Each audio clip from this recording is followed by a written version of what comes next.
Hello all, welcome back. ఈరోజు కొబ్బరి చట్నీ ఎలా ఈజీగా ప్రిపేర్ చేయాలో చూద్దాము. దీనికి మనము పచ్చి కొబ్బరిని వాడాలండి. ఎండు కొబ్బరి వాడితే టేస్ట్ అంతగా బాగోదు. అందుకని పచ్చి కొబ్బరి తీసుకొని చిన్న చిన్న ముక్కలుగా కట్ చేసుకొని మిక్సీ జార్లో వేసుకోవాలి.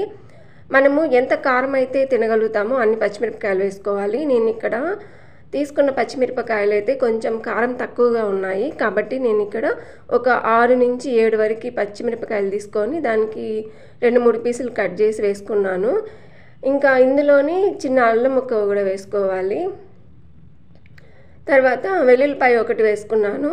తర్వాత తినే శనగపప్పు వేసుకున్నాను, ఒక గుప్పెడు. అదే అండి పుట్నాల పప్పు అంటారు కొన్ని ఏరియాలో, మా సైడ్ అయితే తినే శనగపప్పు అంటారు. ఇంకా ఒక 1/2 టీ స్పూను ఉప్పు అయితే వేసుకున్నాను. అంటే చట్నీకి సరిపడా ఉప్పు వేసేసుకున్నాను ఇక్కడే నేను.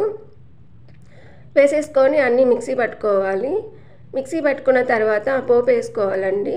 ఈ పోపు కోసము మనము పోపు కడాయి పెట్టుకొని అందులో ఒక 2 స్పూన్లు ఆయిల్ వేసుకోవాలి.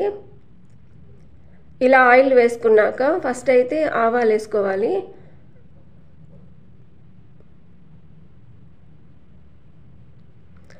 ఆవాలు, ఎండుమిరపకాయలు, కరివేపాకు వేసుకొని మనము పోపు పెట్టుకోవాలండి. ఈ పోపు అంతా బాగా వేగిన తర్వాత మనము చట్నీ తీసి చట్నీలో వేసుకోవాలి. చట్నీలో వేసి బాగా కలుపుకుంటే మనకి హోటల్ స్టైల్లో లాగా కొబ్బరి చట్నీ రెడీ అయిపోతుంది. ఇది ఇడ్లీలోకి, దోశలోకి చాలా బాగుంటుంది ఈ చట్నీ.